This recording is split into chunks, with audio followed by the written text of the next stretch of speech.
Today we're going to be talking about discourse communities to get us into our discussion of pathos. So, what various discourse communities do you belong to? Think of as many discourse communities you can. There are many, many. Basically, any group, any clique, any connection you have with other people that is somehow there is a communicative aspect to in any way, shape, or form will likely count. I want you to think about just one of your discourse communities and consider the following.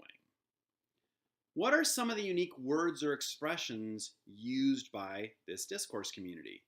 What is some of the jargon? What are the things you say when you're in this discourse community that you would never say anywhere else?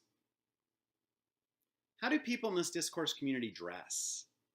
What is the uniform, the attire, the costume of this group? What is the hierarchy of this discourse community? Who's in charge? Who's the boss? How do you demonstrate mastery of knowledge in this discourse community? How do you show that you are one of this community and not just simply a wannabe? And last but not least, most important of all, how does this community make you feel? Think about those, and we're going to segue. We're going to come back. We're about to watch a video called How to Magically Connect with Anyone. This is Brian Miller's TEDx talk. While you watch this video, I want you to pay close attention to how Miller's performance, which is his pathomata as we learned from reading Longacre and Walker, how does it make you feel? Which is pathos, so long as it's the reaction Miller was intending to elicit.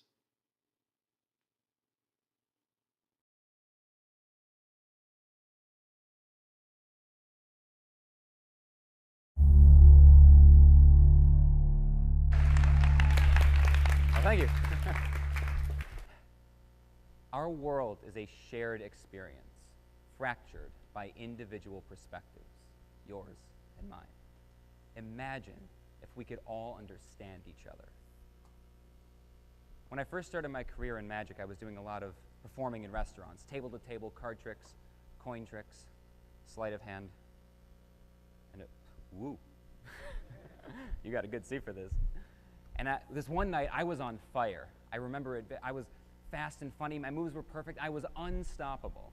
And I sauntered up to this one table, an elderly man and his wife, and I said, "Folks, would you like to see some magic?" And the man looked at me and he said, "Sir, I would love to see some magic, but I can't. Unfortunately, I'm blind." And I looked at him, really looked at him for the first time, and it was so clear he was blind. His eyes were glazed. He wasn't really looking at me. Anybody would have known he was blind, but I was so wrapped up in my evening, so lost in my world, I wasn't looking at him. I just saw two generic people, and I launched into my show. And I stood there, embarrassed, and that word was ringing in my ears, blind, blind, blind. And I had no choice. I said, "I'm sorry, I didn't know. I don't have anything I can do for you, but if you come back again sometime, I promise I'll have some sort of magic I can share with you." He said, "I'll hold you to that," and I went on with my night. A few weeks later, they came back in. I recognized them immediately, and I panicked. I had completely forgotten about it. I raced back to the room where I kept my props, and I was thinking about every trick I'd ever learned, every book I'd ever read, anything I can do for this man. And then I remembered something obscure, an obscure idea, something I read a long time ago in an old manuscript. It's all I had. So I composed myself. I walked back out, and I said, "Hey, folks, my name is Brian. Would you like to see some magic?" And he cut me off. He goes, "All right, we're back. What do you got for me?" With a big smile on his face. So I asked his wife, "May I sit next to you?" And she said, "Sure." So I sat down, and I said, "Ed," his name was Ed. I said, "Ed, do you trust your wife?" He said, "Sometimes." I said, "Will you trust her now?" He said, "Sure." So I took out a pack of playing cards, gave them to her, and said, "Mix the cards, make sure there's no special markings on them." She said, "No, they're fine." I took Ed's hand and I said, I'm going to place a card in your hand. Do you think this is a red card or a black card? And he said, red. And he was right. Put the next card and he said, red. He was right again. I put the next one. He said, black. Again, correct. His wife is getting skeptical at this point. And we keep going, red, red, black, black, red. He's getting all of them right. Red, black, red, faster, black, black, black, red through the whole deck, black, black, red. Every single one of them right at the end of it. Ed is laughing. He's howling. The whole restaurant is staring at us. And I turn, and his wife is weeping tears of joy. It was the most beautiful magic I had ever experienced. And a little bit later, I'm going to tell you how we did it. But the real secret of the trick, the real secret of magic, is understanding and taking on different perspectives, different points of view. So let's try an experiment with perspective. Would you guys like to see some magic? All right, let's try a little experiment here. This is one of the oldest illusions in magic. Here we go. Check that out for me. That's yes, please. Here we go. That's rope right there. You can check that out. And I've got some more over here. Here we go. One for you. Yes. There we go. And one for you. Make sure that's what it seems to be. Is it what it seems to be? Are you what you seem to be? I don't know what that means. That's good. I'll take that back. You look as confused as I do. Here we go. Take that. Yes, thank you. 1, 2, 3 pieces of rope. 3 pieces of rope, and they're all the same length. Yes? It's going to be a tough crowd, I can tell. I'm going to take, you guys are going to have to believe me on this. I'll take the ends, and I hold them up. Now they look like they're the same length. The ends do. I didn't say it was a great illusion. It's going to be a tough crowd, I think. Here we go. I'll prove it to you. Here, watch. Yeah, oh, thank you. That's the big one right there. That's the medium one right there. And that's the small one right there. And there's too many things going on, so I'll get rid of one of the pieces of rope. It'll be easier to follow with only 2, won't it? Maybe I should just start over for you guys. Would that be a little bit simple? Yeah, sometimes the ends come off, which is a little unusual. I'll give you that, but I'll do that again just in case you missed it. There are people who think that this trick is all about the ends. That's not true. The middles, those come off too. Place the middles right here back on the rope. We're back in business, but you guys know this trick wasn't done with 1 piece of rope. It wasn't even done with 2 pieces. It was actually done with 2 of us watched Sesame Street. That was that's the big one right there. That's the medium one right there, and that's the small one right there. Can you guys tell which one's which from the beginning? Can you tell? See this one right here? This is the big one. You see, that's the big one. That's the medium one, and that's the small one. A little illusion to get things started. Well, thank you very much. Now, so what just happened there? Well, it seems that you and I had a very different experience, doesn't it? What did I see? I saw the moves, the sleight of hand, the juggling. You probably saw the ends of a rope jumping on and off, 3 different ropes changing length impossibly, violating all the laws of physics. But that's just what we saw. What did we feel? Well, you may have felt hopefully wonder, maybe amusement, perhaps frustration. I felt focus. These are 2 very different perspectives of the same experience. You see, magicians have a unique dilemma. The magician is the only person who cannot see the magic, because I know how the trick works. And that knowledge of the secret is a limiting perspective. So the magician must wholly and completely take on the point of view of the audience. We do this night after night, no matter who's out there, in order to create illusions. This is a technique called perspective taking. Perspective taking is the ability to see the world from the point of view of another person. It sounds simple in theory, but in practice it can be incredibly difficult to do. For instance, have you guys played around with one of these before? Aha, a few of you look excited. Most of you look angry just because I'm holding one. I feel flashbacks to childhood. Some of you started twitching when I took one out. I love the Rubik's Cube. They're actually easier to solve than you think they are. Take the stickers off, rearrange them, put them back in the right order. Yes, break the pieces apart, put it back together. I actually learned how to do this, and then I realized if you spin it really fast, it looks like it solves itself. Thank you. Now, so what just happened there? Oh, thank you. Thank you. Kind of a delayed response. Everybody just... So what just happened there? Well, I know that if I come out, mix up a Rubik's Cube, toss it in the air, and it comes down solved, you're all going to think I'm a jerk. Or at the very least, to show off. And I don't want you to feel like that. I want you to enjoy the experience of magic. So I make a few jokes. Take the stickers off, rearrange it, break the pieces apart. When I do that, you go, oh, I did that. My friends, we smashed it with a hammer. We threw it at a wall. When that happens, you feel like I understand you. And when you feel understood, we make a connection. And then I can do the trick. And we can all enjoy the magic in that shared space. So now you know what perspective taking is. It's the ability to see the world from the point of view of another person. And you know why magicians do it, to create illusions and connect with the audience. But why should you care? Well, it turns out this technique has drastically improved my life off stage, outside of magic, in more ways than I could have ever imagined. I'll explain. I never had trouble meeting new people, making friends, getting into relationships, but I always struggled to maintain them. Eventually, the communication would break down, people would leave, and I would be alone. And it took a long time to admit it, but it was my fault, or at least mostly my fault.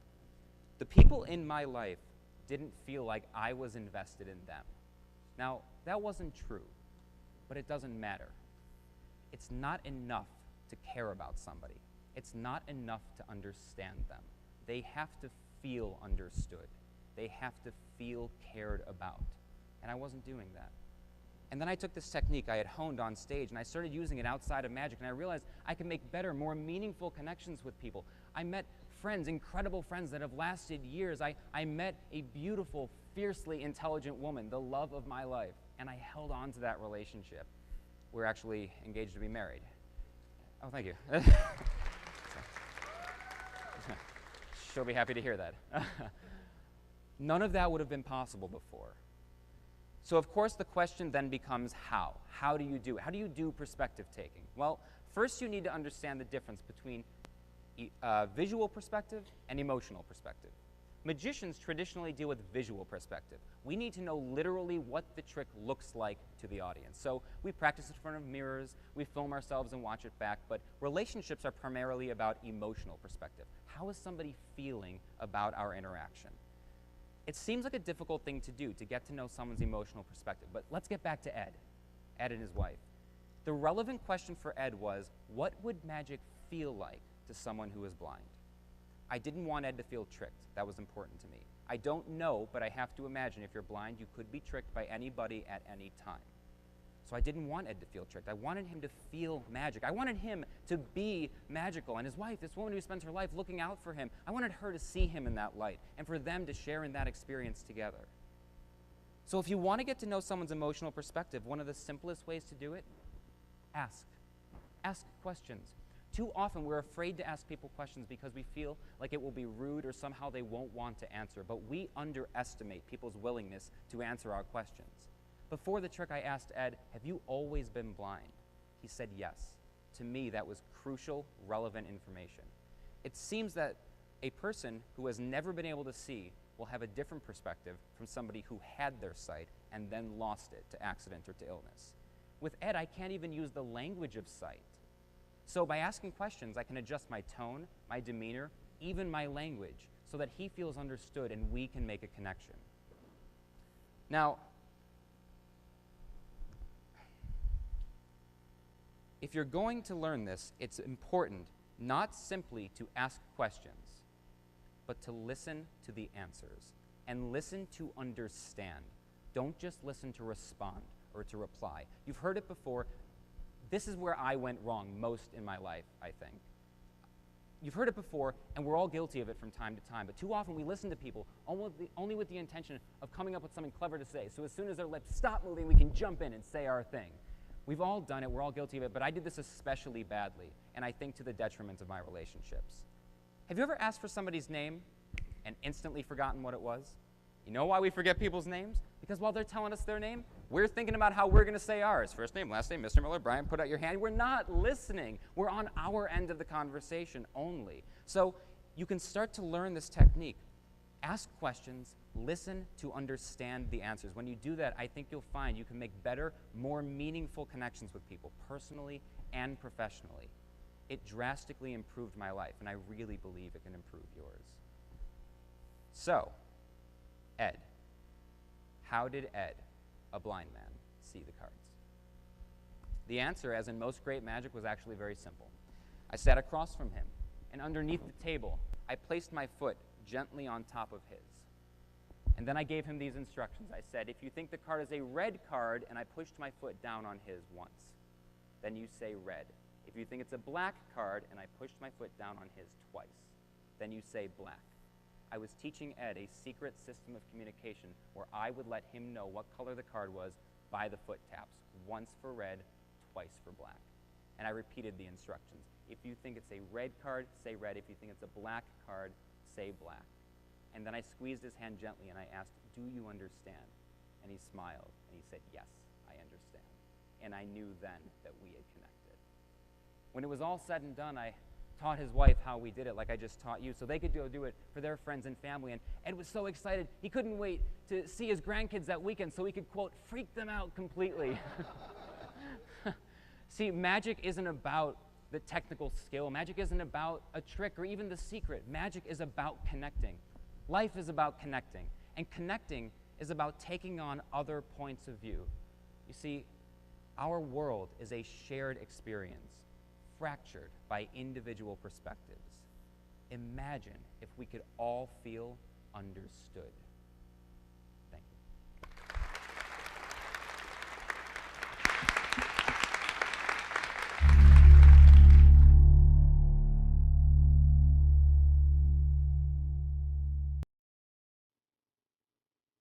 So, thinking about Brian Miller as a magician, let's talk about magicians as discourse community. There's a bunch of them we know of.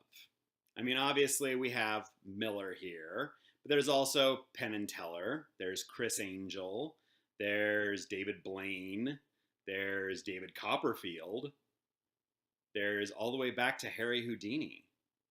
How do magicians talk? What words do they use? What is their patter, their banter? They make jokes. They talk about illusion and magic. Some of them, like Miller and definitely Penn and Teller, talk about the sleight of hand and the magic trickery. They talk about cards. They talk about coins. They talk about altering reality. How do they dress? Many of them, such as Miller in this photo here, dress very nicely. They need to be taken serious despite doing the impossible. They need to construct their ethos, as we will talk in a few weeks, by dressing the part, by looking as professional as possible, so that when they start performing magic, that we'll buy it more likely because they look like authorities in their suits, in their tuxedos, with their top hats. Hat's also an important one because where else are you going to pull a rabbit out of? What do they do? Well, magicians are pretty easy because what they do is magic. It's like, what do skaters do? They skateboard. What do stoners do? They get stoned. What do magicians do? They do magic. They're defined by their title. Their discourse community tells you what they do. But they are entertainers. They are amusers. They are people who, as we learned from Miller, they're connectors. They're communicators. They're trying to get an audience to feel something. So most importantly, how do magicians make their audience feel? Miller asks, what did we feel? You may have felt, hopefully, wonder, maybe amusement, perhaps frustration. That is the magic of magicians. They do sort of create that paradoxical, wow, but with that, how did he do it? I want to know how it's done. But it's interesting Because we want to know how it's done because we feel like the fools for not knowing how it's done. But once we know how it's done, it's no longer wonderful. As Miller explained, the magician is in a unique perspective because he knows how the magic is done. It's never magic. It's juggling, it's sleight of hand. It's not magic. And even if we know better, even if we know that a rope cannot change size and a Rubik's Cube cannot be solved by throwing it in the air, it doesn't matter. Because for a moment there, it seemed possible. And everything our senses told us is not only is it possible, it actually happened right in front of us. That's magic. So how did we feel? Or rather, how did Miller make us feel? Well, I'll talk for me. I love the rope trick. I love watching the ropes shift and bend and twist. And I suspect I know how it's done, but it didn't matter because watching it and suspecting are very different from knowing. And as long as I don't know how it's done, it's still possibly magic. In rhetorical terms, what kind of pathos reaction did Miller intentionally elicit from us? He wanted us to feel comfortable, amused, entertained, full of wonder. Miller even explained this really elegantly when he was talking about the Rubik's Cube. If he came out and just flipped the Rubik's Cube in the air, we would think he was a jerk, or at the very least a show-off. And he didn't want that. It wasn't about alienating us from him, about him being better than us. He could just flip it in the air and it's solved. Whoopity-doo! He made jokes. He made light of it. He said, you solve this. You pull the stickers off and rearrange it. You smash it against the wall. Break it into parts, then rebuild it. He connected to us. He wanted us to feel understood, connected. And even though he then went on to do exactly the thing that we would have said he was a jerk for, magically solving it, it didn't matter. Because for that brief, shining moment, he had taught us that it was okay to just cheat. And when we were okay cheating by changing the stickers and smashing it and rebuilding it, it was okay that he cheated by throwing it in the air and magically solving it, spinning it really fast. That was his pathomata. He made us comfortable. He made us okay. He made us feel understood.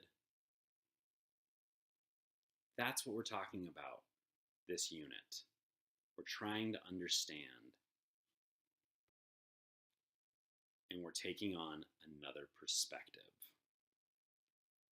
So in my face-to-face class, I'm having students share with each other their discourse community by asking questions. Questions about, how does your discourse community talk? How do they dress? What do they do? And most importantly, how do they make you feel? This is what I want you to do on VoiceThread. We won't be able to ask each other, but while we watch one another's videos, I want us to take on each other's perspective. I want us to take it on and get to know what it means to be part of that discourse community.